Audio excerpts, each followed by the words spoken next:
Welcome to the podcast. If you'd like to listen to an ad-free version of this episode and all of our episodes, then search True Crime Today Premium Plus on Apple Podcasts and press subscribe. That's our premium channel where all of our ad-free and advanced episodes live, all in one place. True Crime Today Premium Plus. Search it on Apple Podcasts and press subscribe. Even try it for 3 days free. The dead don't speak, but their stories do. Welcome to Hidden Killers with Tony Bruschi, featuring defense attorney and host of the podcast, Defense Diaries, Bob Motta. Ben Fields, he's a former deputy sheriff in Letcher County, Kentucky, convicted in 2022 of rape and sodomy involving a female inmate. It was a big controversy in the town at the time, convicted of saying that he was coercing women into sexual acts, offering judicial favors such as reduced bail and relief from monitoring devices. Quite a little scheme he had going on there. But did it end there? Now, people are wondering that after District Judge Kevin Mullins was found dead in his chambers after being shot by the Sheriff Shawn Stines in a very dramatic video that we've all seen. Now there's audio coming out. There's audio testimony from one of the individuals involved in this case, one of the whistleblowers, Sabrina Adkins, stating that she's seen video of Judge Mullins, he is dead, having sex with women in his chambers. It's released and revealed on News Nation just the other night. Joining me to discuss, Bob Motta, defense attorney. We all knew it was probably going to get dark. What's your reaction? I mean, it's crazy. Yeah. But like you said, I mean, when we heard during the arraignment, a lot of stuff came out, or it was the preliminary hearing when they, really kind of brought some stuff out. And that's when we found out that the judge had Stines, Mickey Stines, the sheriff who is the defendant in the case, had his daughter's number stored in his phone and had just communicated with his daughter. Like right away, you started thinking like, what's going on here? And then I had known pretty early on that there was that lawsuit going on, that Stines was named as a defendant. He wasn't the primary defendant because it was Fields. He was the defendant because Fields was his employee. He was a deputy sheriff under him. So like Stines was named in that complaint. And it's a federal lawsuit that's currently being litigated right now. And, man, it sounds like there was some stuff going on. It sounds like Fields is currently in prison. So he's been convicted. So Fields again is the deputy. Yeah. Okay. And he is who they were talking about in that audio recording. Yeah. And man, this thing is going to be something. Like you could tell it was going to be something when it had, like, that dude looked just way too normal. And I'm talking about Mickey Stines to go in like in chambers and put a judge down in chambers in that way. Yeah. Like I think he shot him 8 times. I mean, that there was something heavy duty going on. And to me, it very much looked like a protection mode type thing, like a guy protecting his family. That was my initial instinct. And man, I'll tell you, it's going to be a thing. That's for sure. I mean, it's pure conjecture right now, but I'm wondering, what did Sheriff Mickey Stines know about what was going on with Mullins and the other deputy who is, behind bars right now, Ben Fields, when all this was going on? I mean, he was quite close with the judge. They had lunch that day. They had been family friends for quite a while. I mean, if you're going on the layers of horribleness, I guess it's one thing to be aware that this judge is doing these things and this other deputy was once doing these things.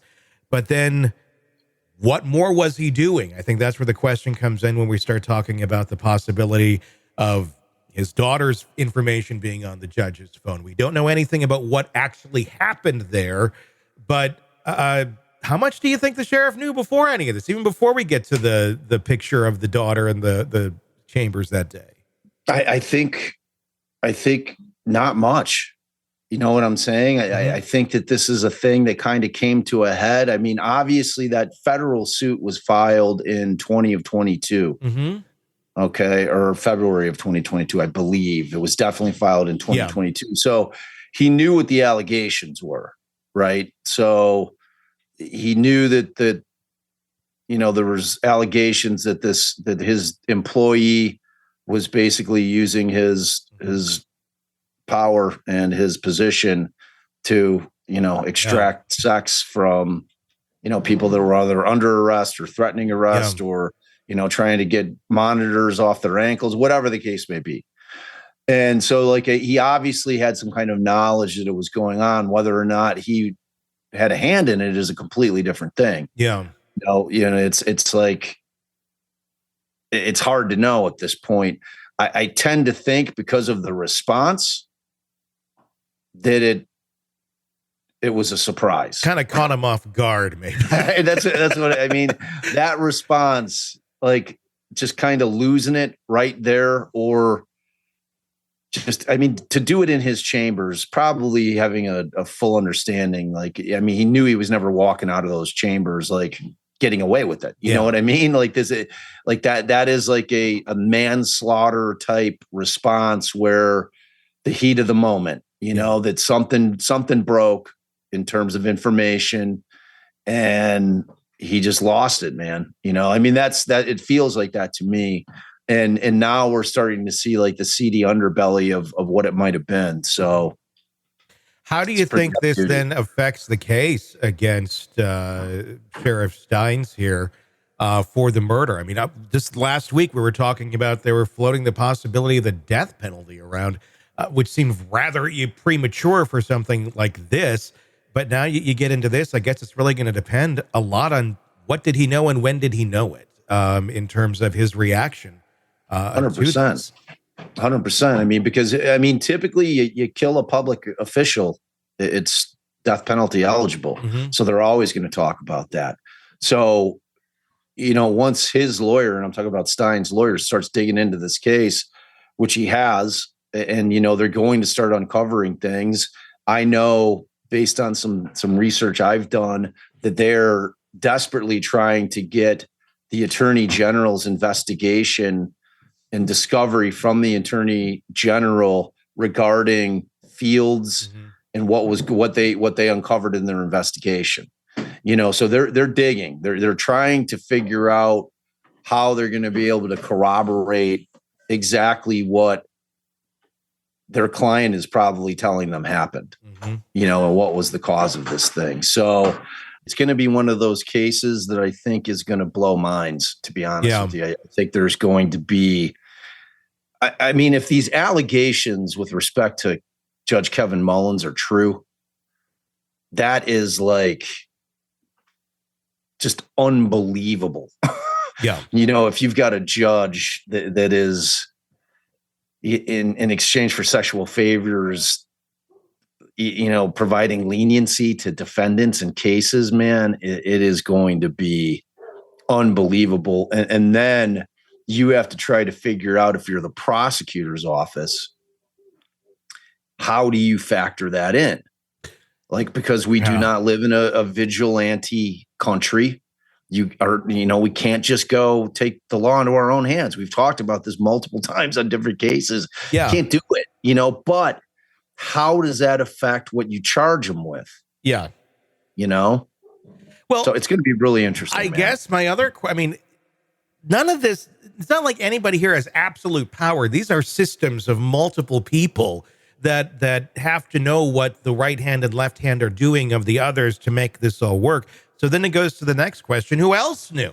Did the DA know that this was going on? Because it's not, correct me if I'm wrong, Bob, but as far as my knowledge of the judicial system, the judge doesn't typically take defendants back into their chambers privately on a regular basis for intimate time together without their attorneys.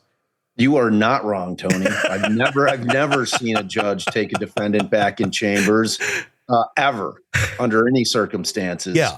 I can't even, I've had cases where we're on record in chambers and they won't allow the defendant to come back, who technically has a right to be back there for every part of the proceedings.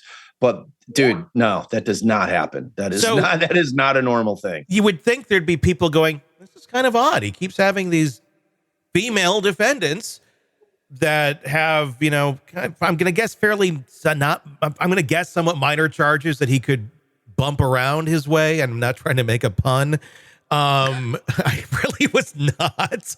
I think you were. I think I did inadvertently, but I was not trying to make a pun. And I would think someone would have raised an eyebrow going, it's kind of odd. Maybe what's going on back there? Man, especially like his bailiff. Yeah. Like a judge's bailiff and their court clerk, they know everything that's going on in a judge's chambers. They know all the judge's business, because those two people in particular, like the primary bailiff for the judge, that's like their security. Yeah. It's like the equivalent of like you having a bodyguard. That's what your bailiff is. And your court clerk is just all up in your business, in terms of dispositions on cases. How would they not know?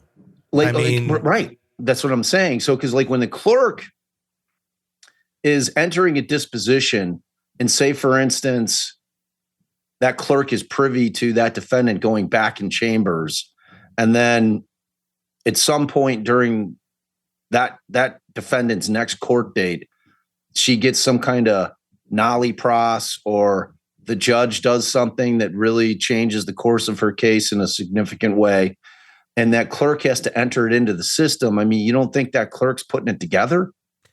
Yeah. People had to know, is the point. People had to know. And he's been on the bench for 15 years. So this is going to take a lot of, there's got to be defense attorneys just like chomping at the bit here on old cases going, oh, I think we can take a look at this again. Yeah. Oh, man. That's such a great point, because the ramifications, if this stuff starts to come to light, like every single defendant that's ever been sentenced, that's ever had a trial in front of that judge, everybody's going to want to look at everything that he's done, because if the allegations are true, he lost his way at some point, we don't know when. I would tend to believe that it wasn't early on in his career on the bench. It's probably, later on, after he's been up there for a while, real comfortable, just kind of running shit. Yeah. And starts to take some liberties and, gets away with it. And then it just kind of snowballs. But at this point, there's just allegations. Whatever that recording that Banfield's producer dug up, though, pretty damning. It's pretty damning. If true, pretty damning. Yeah. And I'm imagining there's probably a lot more that is known that we do not know yet. And I'm thinking there's probably, my guess is there's a lot more people that are going to be brought up in this. Without question. And you know what, man? We're going to know soon enough. Not going to be a happy holiday for some folks. Be a fun one to explain around the Christmas tree. Hey, guess why? Let's put the kids. I bet you could you imagine being a fly on the wall in that courthouse? Whoo, man. No. Oh, geez. Yeah. A lot of stress. Stress levels are rising down in, Letcher County, Kentucky? The stress levels are rising, man. So, threat level midnight. Welcome to the podcast. If you'd like to listen to an ad-free version of this episode and all of our episodes, then search True Crime Today Premium Plus on Apple Podcasts and press subscribe. That's our premium channel where all of our ad-free and advanced episodes live, all in one place. True Crime Today Premium Plus. Search it on Apple Podcasts and press subscribe. Even try it for 3 days free. You're in the thick of a true crime saga, every detail sinking in, and then, wham, a commercial about something you couldn't care less about. It's like being served a microwaved dinner at a 5-star restaurant. But it doesn't have to be this way. Go for True Crime Today Premium Plus on Apple Podcasts. With True Crime Today Premium Plus, you get uninterrupted, ad-free episodes, extended interviews that dig even deeper into the muck, and early access so you can brag to your friends. It's like ordering the secret menu at a crime buffet. So, search for True Crime Today Premium Plus on Apple Podcasts, subscribe, and savor every twisted detail without interruption.